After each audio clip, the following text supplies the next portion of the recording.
기도하고 말씀 나누겠습니다. 사랑의 하나님 아버지, 이 시간 하나님의 말씀을 듣습니다. 사랑하는 성도님들이 저마다의 삶의 자리에서 이 시간 하나님께 예배 드립니다. 지금 이 시간 성령님께서 우리의 심령 속에 임재하여 주시고 친히 말씀하여 주시옵소서. 깨닫게 하여 주시옵소서. 말씀을 전하는 자나 듣는 자가 하나님의 음성을 듣게 하시고 그 말씀에 순종하게 하여 주시옵소서. 이 시간 하나님의 영광을 나타내 주시옵소서. 존귀하신 예수님 이름으로 기도합니다. 아멘. 이 땅에 오신 예수님을 기억하고 감사하며 또 다시 오실 예수님을 기대하는 대림절의 두 번째 주일입니다. 강단 위에 보라색 촛불이 켜져 있습니다. 보라색 왕의 위엄을 상징하지요. 또 강당 위에 이렇게 촛불을 켜면서 이 세상에 빛으로 오신 예수님, 이 세상에 왕으로 오셔서 이 어두운 세상을 밝히시고 하나님의 다스리심으로 함께 하옵소서라는 간절한 소망을 담고 있습니다. 부디 이 어두운 세상을 이 세상에 빛으로 오신 예수님께서 평화를 선포하시고 기쁨이 사라지고 소망이 사라진 이 시대 가운데 하나님의 기쁨과 소망이 우리 모든 성도님들의 삶 속에 충만하길 축복합니다. 지난주일 예수사랑 큰 잔치가 하나님의 은혜 속에 잘 진행됐습니다. 모든 성도님께서 한 영혼을 품고 위에 함께 기도하고 전도해 주셔서 감사합니다. 이 시간 또 예배의 자리에 다시 예배를 드리시는 새가족분들이 계실 텐데 예수님의 이름으로 환영하고 축복합니다. 오늘 본문의 말씀은 예수님이 함께 하신 가나의 혼인잔치 이야기입니다. 이 말씀을 통해 예수님이 함께 하시는 기쁨의 혼인잔치로 여러분을 초청하시는 하나님의 음성을 다 함께 들을 수 있기를 바랍니다. 본문을 살펴보면서 과연 어떠한 일이 일어났고 또 우리에게 주시는 메시지는 무엇인지 살펴보도록 하겠습니다. 본문의 장소는 이스라엘의 갈릴리 지역의 가나라는 한 마을입니다. 예수님께서 태어나셨던 갈릴 나사렛에서 북쪽으로 10km 정도 떨어진 곳입니다. 그리고 예수님의 제자 중 하나인 나다니엘의 고향이기도 합니다. 사실 오늘 본문 속의 혼인잔치에 신랑이 누군지 또 신부가 누구인지 전혀 그런 정보는 나오지 않아서 그들이 누구인지는 알 수 없습니다. 보통 유대인의 결혼 예식은 매우 깁니다. 사실상 한 1년 정도 소요가 되는데 첫 번째 이 결혼 예식은 신부의 집에서 진행됩니다. 이를 정혼이라고 부릅니다. 법적으로 부부가 되지만 육체적으로는 관계를 맺지 못하고 함께 살지는 않는 상태입니다. 이 정혼 예식이 마치면은 신랑은 자기 집으로 돌아가서 한 1년 정도 신부를 맞이할 집을 마련을 합니다. 요한복음 14장에 보면 예수님께서 내가 너희를 위하여 거처를 예비하러 가노니 라고 말씀하십니다. 이 말씀은 신부를 위해서 집을 마련하는 신랑의 모습을 연상케 합니다. 즉 오늘의 혼인 예식을 연상케 합니다. 여기서 우리는 한 가지 하나 더 생각해 볼 것은 성경상의 혼인 예식으로 시작해서 혼인 예식으로 끝난다라는 성경의 내용인 것이죠. 성경의 첫 번째인 창세기를 살펴보면 하나님께서 이 세상을 창조하시고 아담을 만드시고 그 아담이 혼자 있는 것을 좋지 않아서 돕는 배필인 하와를 만들어 주시죠. 하나님께서 친히 그 주례를 서시고 부부로 맺어주시고 가정을 만들어 주셨습니다. 그리고 성경의 맨 마지막 책인 요한계시록에도 혼인잔치로 이야기가 마무리됩니다. 누구와 누구의 혼인잔치입니까? 바로 우리 성도들을 예수 그리스도의 신부로 맞이하는 혼인잔치라는 거죠. 인간의 죄로 얼룩져서 타락되고 오염된 우리들을 회복시켜 주셔서 정결한 신부로 만들어 주시고 어린 양이요 참된 신랑이신 예수님과 혼인잔치를 하는 내용이 바로 성경의 마지막 스토리입니다. 그러한 의미에서 오늘 가나의 혼인잔치를 볼 때 이 혼인잔치는 매우 중요한 의미가 있다라고 생각할 수 있습니다. 그러면 오늘 이 가나 혼인잔치를 통해서 우리에게 주시는 하나님의 메시지는 무엇일까요? 첫 번째 우리에게 주시는 하나님의 메시지는 하나님께서는 우리가 예수님께 모든 것을 말씀드리고 또 예수님의 말씀을 듣고 순종하기를 원하십니다. 오늘 본문에 나오는 예수님의 어머니 마리아와 그리고 예수님의 대화, 그리고 예수님의 말씀에 순종하는 하인들의 스토리가 바로 우리가 눈여겨볼 신앙생활의 중요한 원리가 담겨 있습니다. 아주 단순하지만 중요한 내용이기도 합니다. 먼저는 기도, 하나님 앞에 우리의 상황을 아뢰는 것이죠.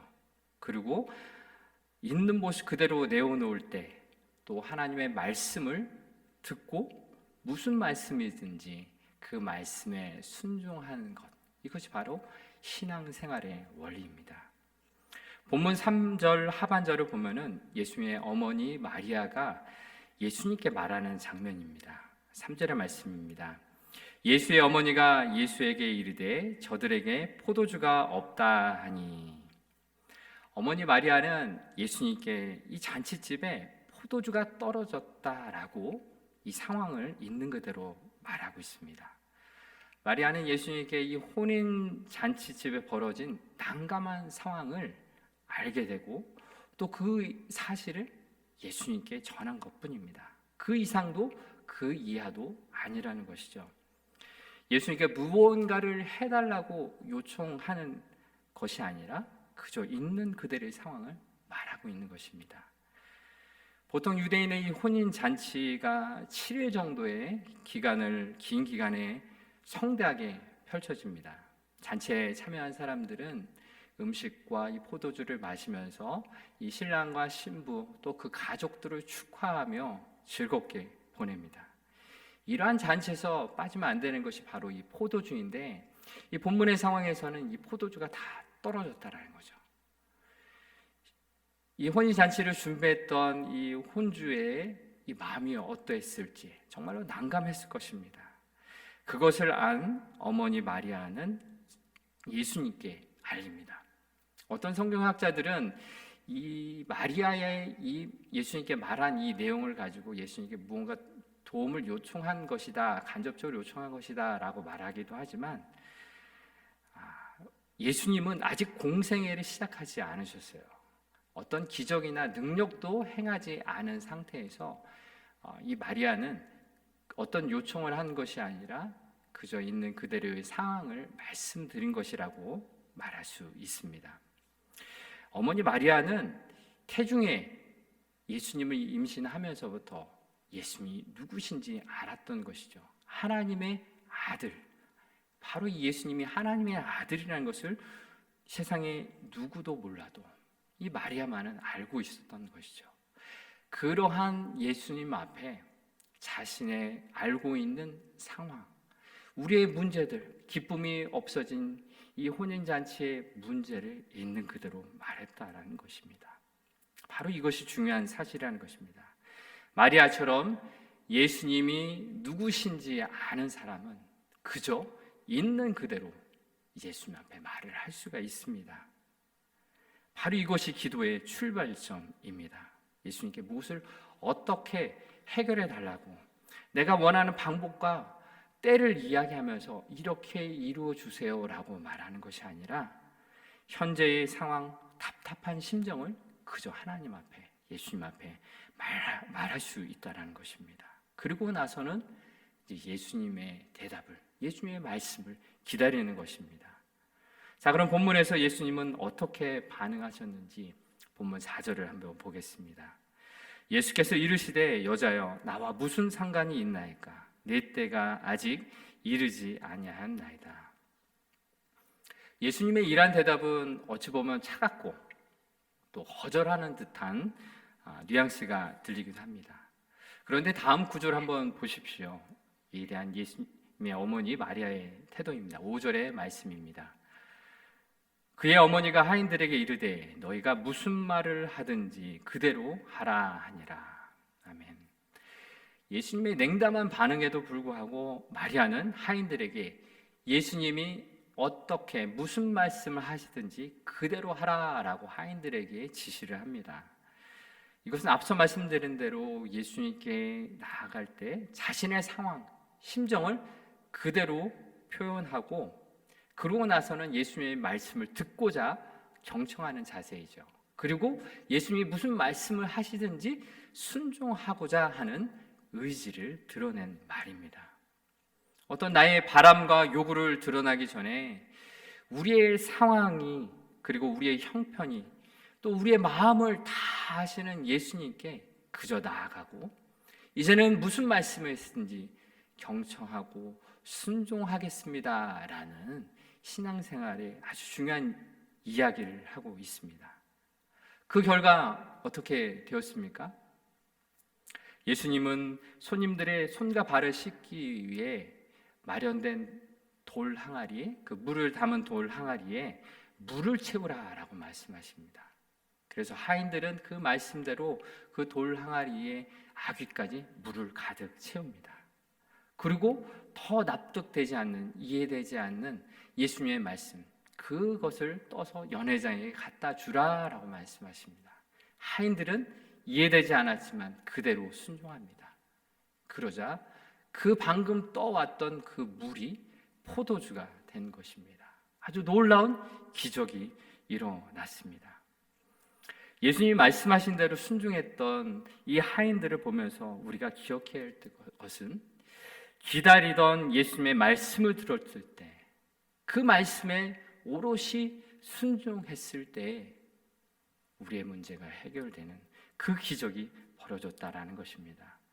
때로는 이해되지 않고 때로는 내가 원하는 그 방법이 아니었음에도 불구하고 순종했을 때 하나님께서 해결해 주시는 것을 경험합니다. 왜냐하면 믿음이라는 것은 내 뜻대로 내 삶을 일구는 것이 아니라 하나님의 뜻, 예수님의 뜻대로 선택하고 행동하기를 결단하는 것이기 때문입니다. 그렇습니다. 오늘 이 말씀은 우리의 실제적인 또 구체적인 삶의 문제를 우리가 어떻게 신앙적으로 해결할 수 있는지, 기도를 통해서, 말씀을 통해서, 순종을 통해서 어떻게 해결되는지를 말해주고 있습니다. 바로 기도, 말씀의 경청, 그리고 온전한 순종이 이것을 말해줍니다. 우리의 삶의 문제를 있는 그대로 하나님 앞에 나아가 아래는 기도를 하고 또 예수님의 말씀에 민감하게 또 경청하고 말씀하신 대로 순종하는 것, 이것을 하나님께서 원하고 계십니다. 우리의 신앙생활은 어떻습니까? 우리 또한 연약하고 초라한 모습, 고통스러운 모습 너무나도 많이 있죠. 그것을 있는 그대로 하나님 앞에, 예수님 앞에 내어놓기를 바랍니다. 그리고 그분의 음성에 귀 기울이고 집중하고 기다리고 잠잠히 머물 수 있기를 바랍니다. 그리고 우리에게 들려주시는 예수님의 말씀을 통해서 우리가 순종하며 온전한 반응으로 믿음으로 나아갈 때 우리의 삶에 개입하시고 간섭하시는 주님의 은혜를 더욱더 누릴 수 있기에 바랍니다. 또한 우리에게 주시는 두 번째 이 메시지는 하나님께서는 예수 그리스도를 통해서 하나님 나라의 영광을 드러내기를 원하신다는 것입니다. 오늘 본문 11절의 말씀입니다. 예수께서 이 첫 표적을 갈릴리 가나에서 행하여 그의 영광을 나타내심에 제자들이 그를 믿으니라. 아멘. 본문의 가나 혼인 잔치에서 물이 포도주로 바뀐 이 사건, 이것은 하나님의 영광이 드러나고 그로 말미암아 제자들이 예수님을 믿고 따르게 되었다라는 것을 결과적으로 말해주고 있습니다. 물이 포도주로 변한 것이 기적이라고 말할 수 있는데 오늘 본문에서는 기적이라는 단어 대신에 표적이라는 단어를 사용했습니다. 이 기적과 표적에는 어떤 차이점이 있을까요? 기적이라는 것은 눈먼 자가 눈을 뜨고 죽은 사람이 다시 살아나는 인간적인 그런 능력, 초자연적인 일이 일어났을 때 우리는 기적이라고 부릅니다. 그러면 또 이 표적이라는 단어는 무슨 말일까요? 영어 성경에 보면은 이 표적을 사인이라고 표현하고 있습니다. 이 표적 사인이라는 것은 어떤 표지판과 같은 것이죠. 교통 표지판이 이정표를 가리키면서 이 이정표 자체가 중요한 것이 아니라 그 방향, 그 목적을 나타내는 것이죠. 그래서 이 표적이라는 것은 어느 방향, 무엇을 해야 될지 궁극적인 것을 알려주고 있습니다. 사도 요한은 이 요한복음을 기록하면서 예수님이 누구신지를 알려주기 위해서 그러한 단서로서 표적이라는 장치를 사용하고 있습니다. 그래서 오늘 본문의 가나 혼인잔치의 이 표적은 예수님이 누구신지를 알려주는 그 목적이 있습니다. 이것을 이렇게 또한 생각해 볼 수가 있습니다.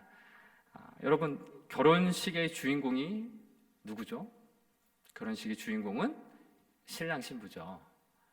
제가 예전에 결혼식에 참여했을 때 사회자가 이렇게 멘트를 하는 것을 들은 적이 있습니다. 신랑이 입장을 하고 난 뒤에 신부를 소개를 하는데 오늘의 진정한 주인공인 신부를 소개합니다 라는 멘트를 들었습니다. 아니, 신랑은 주인공이 아닌가? 라는 생각이 문득 들었습니다.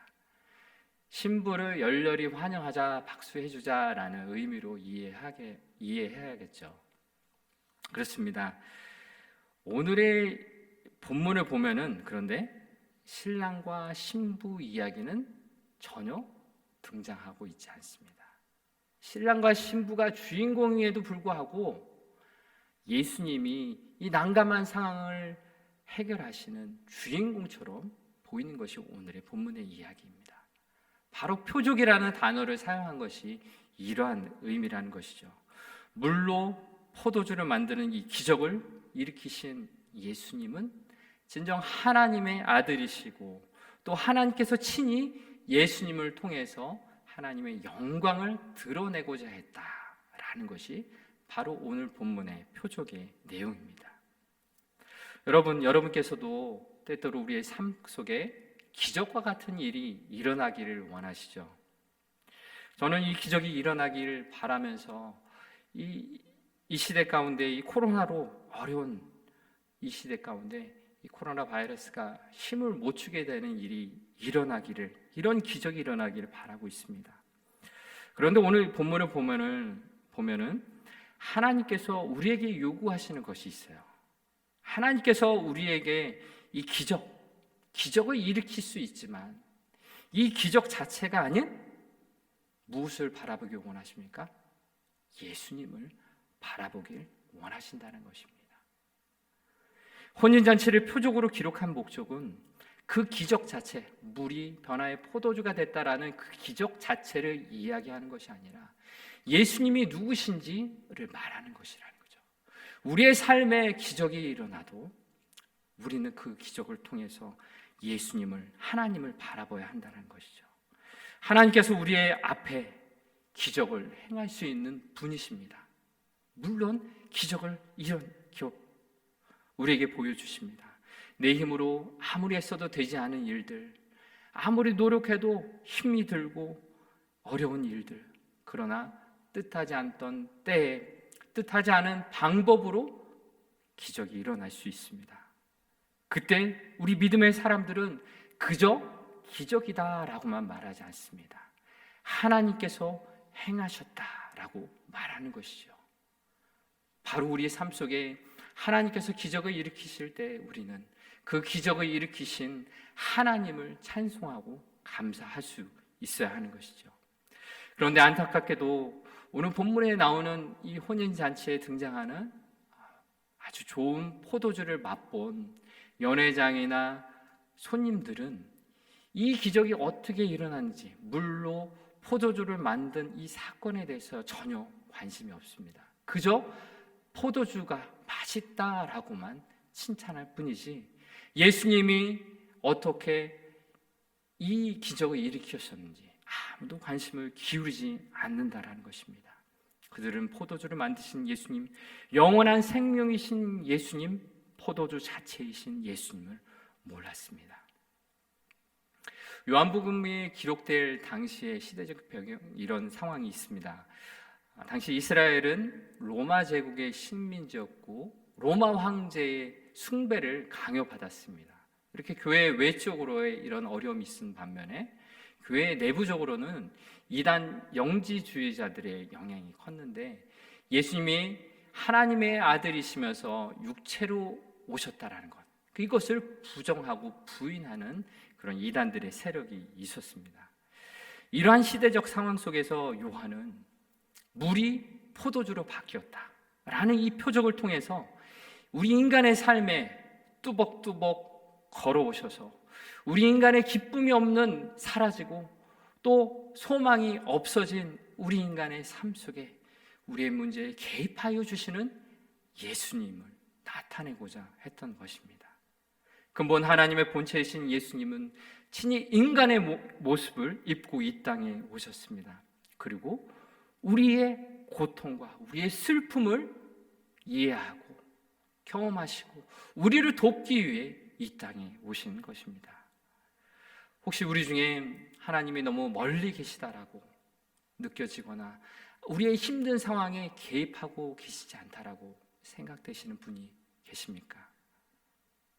우리가 해결할 수 없는 문제로 힘들어하고 괴로워하고 계시는 분이 계십니까?